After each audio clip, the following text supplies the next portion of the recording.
Oke, Mas Sigar boleh perkenalkan nama dan tinggal di mana? Nama saya Vano Sigar, saya tinggal di Jakarta Utara. Oke. Oh, sama Jakarta Utara ya. Oke, Mas Sigar boleh cerita sedikit eh, pertama suka sama MotoGP kapan dan waktu itu ngelihat siapa gitu. Oke, pertama kali suka MotoGP itu dari SD karena dulu dipakai ya dikasih motor trail kecil lah, jadi ya sama orang tua. Jadi mulai dari situ suka nonton udah dari SMP. Di situ tuh langsung sukanya sama Valentino Rossi. Oke. Eh, nah, ini untuk sekarang tahun ini eh, pertama kalinya motor Aprilia tuh bisa juara 3 kali dalam semusim. Apakah ini tandanya mereka akan jadi penantang serius buat Ducati tahun 2026 nanti? Seberapa besar peluangnya untuk mereka bisa compete sama Ducati gitu? Karena kita tahu 3-4 tahun terakhir tuh kan Ducati banget nih MotoGP gitu, atau bahkan ada orang yang bilang ya MotoGP Ducati Cup. Nah, kira-kira tahun depan 2026 peluangnya Aprilia gimana? Kalau dari saya sih berharapnya harusnya peluangnya besar ya, karena apalagi kalau misalnya kita lihat Jorge Martinnya fit, kayaknya sih pasti peluangnya besar banget sih buat ya head to head lah sama Ducati di tahun 2026 ini. Kira-kira bisa tahun ini menang 3 kali. Tahun depan kira-kira berapa? Peluangnya bisa berapa kali? 5 sampai 7 kali ya. Oke, 5 sampai 7. Nah, 2026 nanti siapa yang bakalan ngeliat Aprilia? Ducati itu, Aprilia itu punya Martin yang statusnya juara dunia yang belum bener-bener perang lah istilahnya. Dan dia sudah, meskipun sempat ada drama kemarin, tapi dia udah komit. Gue akan komit menyelesaikan kontrak gue sampai 2026. Akan seperti apa dan siapa yang akan ngeliat karena dia punya Martin dan juga punya Bezeki yang ternyata penampilannya tahun ini luar biasa sebenarnya. Yang bakal lead sih harusnya tetap Jorge Martin ya, karena ya udah dibuktiin juga sama dia, udah sampai juara dunia MotoGP. Tapi sih harusnya dengan adanya Bezeki, kita lihat juga udah beberapa kali menang. Harusnya sih kalau melihat tetap Jorge Martin, tapi kalau dilihat dari fightnya sih harusnya sama-sama juga sih mereka. Oke.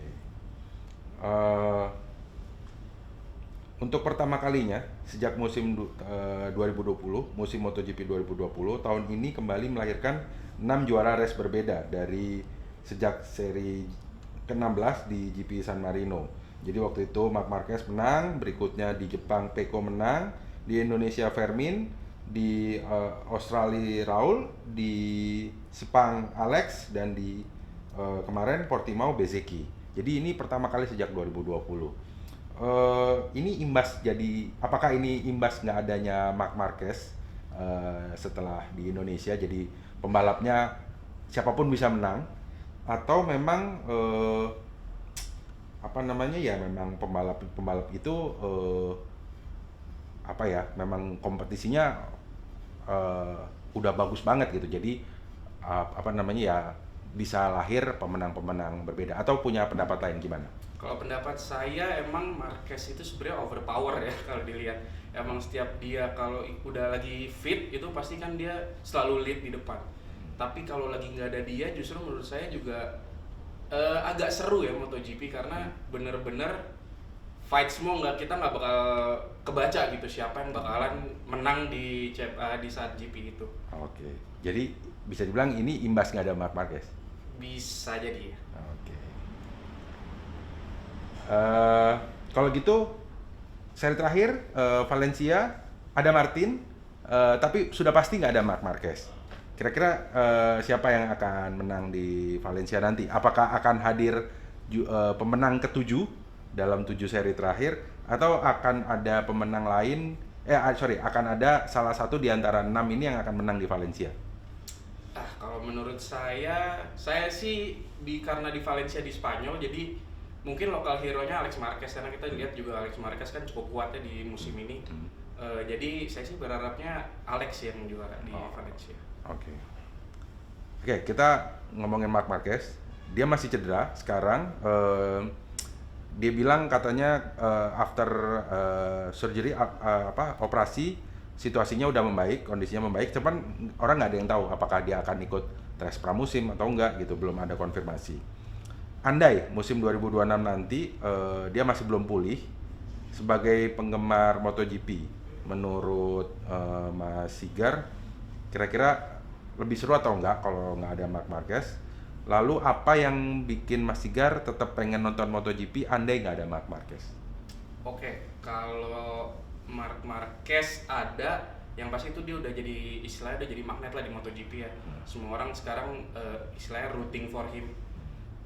Tapi di luar itu juga emang sebenarnya kalau kita lihat kalau Marquez lagi nggak ada tuh justru agak seru menurut saya karena jadi bener-bener fight semua pembalap itu mereka punya chance yang sama karena saya tadi bilang juga Marc Marquez itu sebenarnya emang overpower sih ya gitu sih. Oke, jadi buat Mas Sigar sendiri kalau mamanya nggak ada Marc Marquez, jadi apa ya? Jadi tetap lebih tetap MotoGP itu tetap menarik menurut. Tetap menarik kalau nggak ada Marc Marquez pun tetap menarik sih MotoGP. Oke. Marc Marquez nih, ini kita flashback yang bikin Marc Marquez cedera, yaitu adalah balapan di Mandalika. Kita tahu gitu ya di Indonesia. Dia udah 4 kali balapan di Mandalika dan selalu apes di race hari Minggu.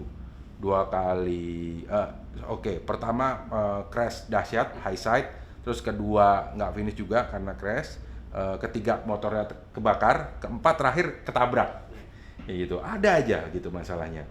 Kalau menurut Mas Sigar ini gimana? Apakah ini adalah semacam kutukan memang ada gitu di dunia balapan? Apakah Mark tuh harus apa diruat dulu atau gimana? Atau emang ya itu sejago-jagonya superhero, sejago-jagonya pembalap, ada satu tempat yang dia selalu apes, itu kryptonite-nya. Kalau pendapat Mas Sigar gimana?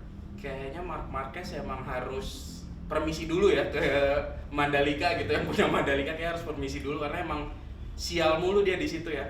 Tapi kan kita tahu juga hampir semua pembalap MotoGP bilang Mandalika itu kan tracknya technical banget ya. Jadi emang mungkin dia belum ketemu ritmenya aja sih untuk di Mandalika. Karena seharusnya sih dia bisa bisa menguasai. Dia harusnya bisa menguasai Mandalika sih. Cuma emang lagi sial aja, belum permisi kayaknya. Oke. Andai musim 2026 nanti Mark juara dunia lagi, sebaiknya dia pensiun dengan rekor sebagai the king of MotoGP, the real king of MotoGP, karena rekor dia paling tinggi gitu ya, udah ngelewatin Rossi, atau tetap balapan sampai dia nggak kompetitif lagi. Mungkin kalau itu harusnya sih jangan dulu pensiun dulu karena kita juga belum tahu kan dia selama ini kan balapan pun sebenarnya belum fit banget ya, maksudnya belum 100% lah, pasti di tengah musim tuh pasti ada aja celaka yang bikin dia harus cedera segala macam. Jadi jangan dulu pensiun lah, biar MotoGP juga makin seru juga kan kalau ada dia gitu sih. Oke. Ngomong-ngomong, rider favoritnya Mas Sigar musim ini siapa sih? Kalau rider favorit Quartararo. Oke. Ada alasannya kenapa suka sama Quartararo?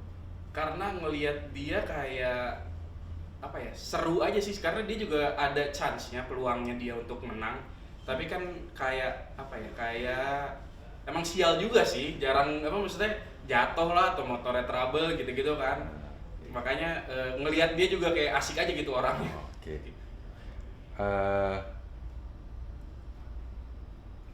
Andai Mas Sigar dapat kesempatan jadi pembalap MotoGP, mau naik motor apa dari tim mana? Buat di season mana nih? Musim ini? Musim ini. Kalau di musim ini sih Ducati sih. Kenapa?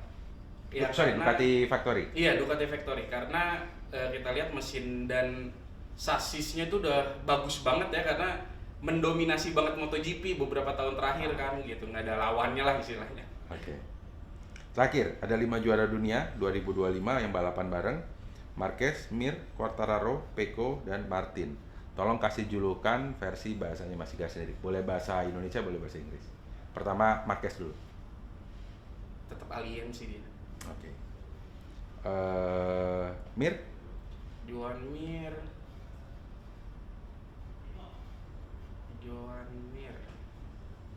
Unlucky. Unlucky. Iya. Fabio Quartararo. Fabio Fabio Quartararo lucu. Oke.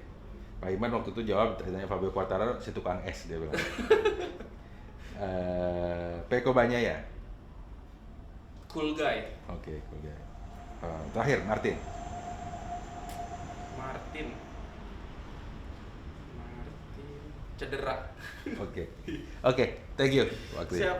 Sip, terima kasih.